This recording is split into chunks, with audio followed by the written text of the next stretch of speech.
अस्सलाम वालेकुम।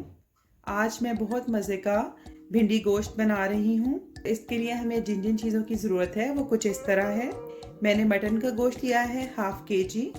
इसके अलावा एक बड़े साइज़ का प्याज डालूँगी पहले, और बाद में हम आखिर में फ्राई करने के लिए भी एक मीडियम साइज़ का प्याज डालेंगे।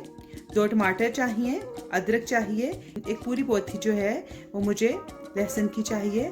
आखिर में हम लेमन जूस भी शामिल करेंगे। और जो स्पाइसेस हैं इसके अंदर वो कुछ इस तरह हैं।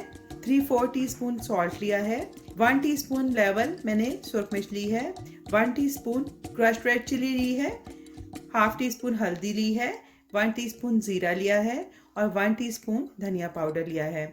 इसके अलावा 8 से 10 काली मिर्च ली है, एक छोटा सा टुकड़ा दालचीनी का लिया है, 2-3 लौंग लिए हैं और एक बड़ी इलायची ली है। ये सब स्पाइसेस हैं जो कि हम गोश्त में शामिल करेंगे। तो चलिए पहले हम गोश्त तैयार कर लेते हैं।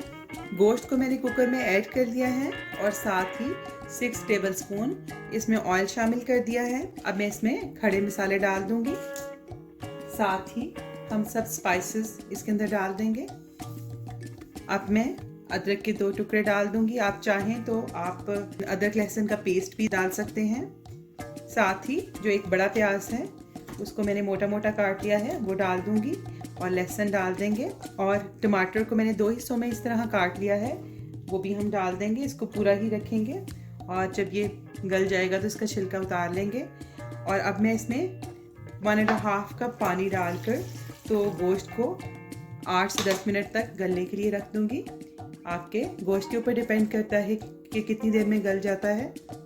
अब मैंने आधा किलो भिंडी ले ली है और भिंडी आप देख सकते हैं कि ये फ्रोज़न है, क्योंकि जहाँ मैं रहती हूँ वहाँ कई दफ़ा ताज़ा भिंडी नहीं मिलती। तो अब आप ये भी देखेंगे फ्रोज़न भिंडी को किस तरह से बनाना है। इसको लंबा लंबा काटी हुई भिंडी ली है, छोटे पीसेस के साथ नहीं ली। तो ये ऐसी जो भिंडी है वो भिंडी गोश्त में बहुत अच्छी लगती है।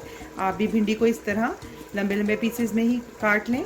तो अब गोश्त मैंने खोल लिया है मुकम्मल तौर पर, ये गोश्त गल गया है और मैं अब इसका फ्लेम हाई कर रही हूँ। और ये जो टमाटर के छिलके हैं वो इस तरह हम अलग कर लेंगे। और अब फ्लेम हाई करके हम गोश्त का पानी जो है वो अच्छे से खुश्क कर लेंगे और इसमें चम्मच चलाते जाएंगे ताकि जो ये सारे मसाले हैं ये इसमें से अच्छे से हल हो जाएं और टूट जाएं। गोश्त में से पानी मुकम्मल तौर पे ड्राई हो गया है, घी निकल रहा है। और अब मैं अच्छे से गोश्त को भून लूँगी। 10 से 15 मिनट हमने अच्छे से भून लेना है और ज़रूरत पड़ेगी तो पानी का छींटा देते जाएंगे।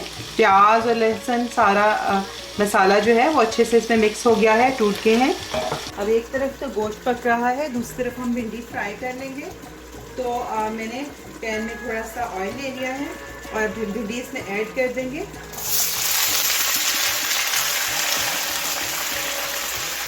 तो जब हम फ्रोज़न भिंडी इस्तेमाल कर रहे हैं तो जब हमने इसे फ्राई करना है उसी वक्त इसको निकालना है। अगर पहले निकालेंगे तो बहुत सॉफ्ट हो जाएगी। अभी ये मैंने इसका फ्लेम हाई रखा है क्योंकि ये अभी फ्रोज़न थी, जमी हुई थी, ताकि जल्दी से ये अपनी असली हालत में आ जाए। तो अब मैं आपको एक ऐसी टिप दूंगी जिससे आपकी भिंडी बहुत खिली खिली बनेगी और उसमें जो लेस है वो बहुत कम होगी। तो इस मौका पर जबकि हम भिंडी को फ्राई कर रहे हैं तो मैं इसमें 1/4 टीस्पून के करीब नमक डाल दूंगी। आपने देखा होगा कि मैंने गोश्त में नमक थोड़ा कम ऐड किया था, इसीलिए कि भिंडी में भी मैंने ऐड करना था। इसको मिक्स कर दूंगी तो भिंडी नीचे चिपकेगी भी नहीं। और साथ ही हम इसके अंदर थोड़ा सा लेमन जूस ऐड कर देंगे, इससे भी भिंडी के अंदर लेस पैदा नहीं होगी और भिंडी का टेस्ट भी बहुत अच्छा आएगा। अगर आपके पास लेमन नहीं है तो आप थोड़ा सा सिरका या सोया सॉस का इस्तेमाल भी कर सकते हैं।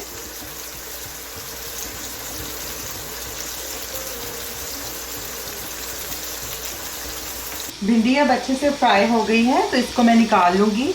ऑयल हमने इस तरह इसको इस तरह साइड पे करके इसको किसी चीज़ के ऊपर ऐसे रखूँगी कि सारा जो ऑयल है वो इसमें से बाहर निकल जाए। 5 मिनट तक इसको इस तरह रखूँगी और उसके बाद इसको निकाल लूँगी।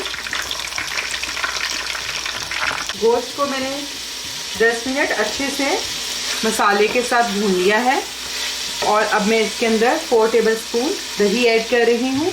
दही ऐड करने के बाद भी हम 5 मिनट इसको अच्छे से भून लेंगे। अच्छी तरह भूनने से बहुत अच्छा सा टेस्ट आता है गोश्त के अंदर। भिंडियों को मैंने तेल में से निकाल लिया है और इसी तेल में अब जो एक मीडियम साइज़ का प्याज कटा हुआ है वो मैं इसके अंदर डाल दूंगी। इसको हम 2 मिनट हल्के से फ्राई कर लेंगे। प्याज 2 मिनट में बस हल्के से सॉफ्ट हुए हैं, इनको ज़्यादा नहीं हमने पकाना। तो अब हम ये प्याज जो हैं वो अपने गोश्त वाले मिक्सचर में ऐड करेंगे और गोश्त बहुत अच्छे से भुन गया है। अब ये देखिए गोश्त बहुत अच्छे से भुन गया है। प्याज और गोश्त मैंने अच्छे से मिक्स कर दिए हैं। कितना खुशनुमा मालूम हो रहा है और बहुत अच्छा सा इसका मसाला भी तैयार हो गया है। बहुत रूखा रूखा खाने का भी मज़ा नहीं आता। और अब मैं इसके अंदर जो हमने भिंडियाँ फ्राई करके रखी हैं वो भी ऐड कर दूंगी और साथ ही जो टमाटर एक हमने रखा था वो इसके अंदर बारीक काट के ऐड कर देंगे। 3 हरी मिर्चें ऐड कर रही हूँ, साथ ही थोड़ा सा लेमन जूस ऐड करूँगी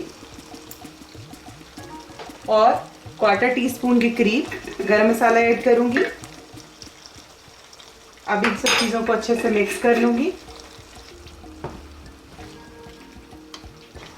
अब हमने 10 मिनट तकरीबन इसको दम पे रखना है और फिर हमारा मज़ेदार सा भिंडी गोश्त तैयार होगा।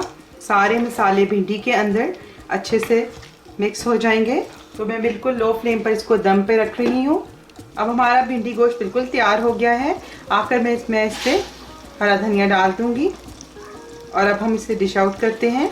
हमारा मज़ेदार सा चटखारेदार सा भिंडी गोश्त का सालन तैयार है। अगर आपको ये रेसिपी पसंद आई हो तो इसे लाइक कर दें। आइंदा आपके साथ किसी नई रेसिपी के साथ फिर मुलाकात होगी। उस वक्त तक के लिए अल्लाह हाफिज़।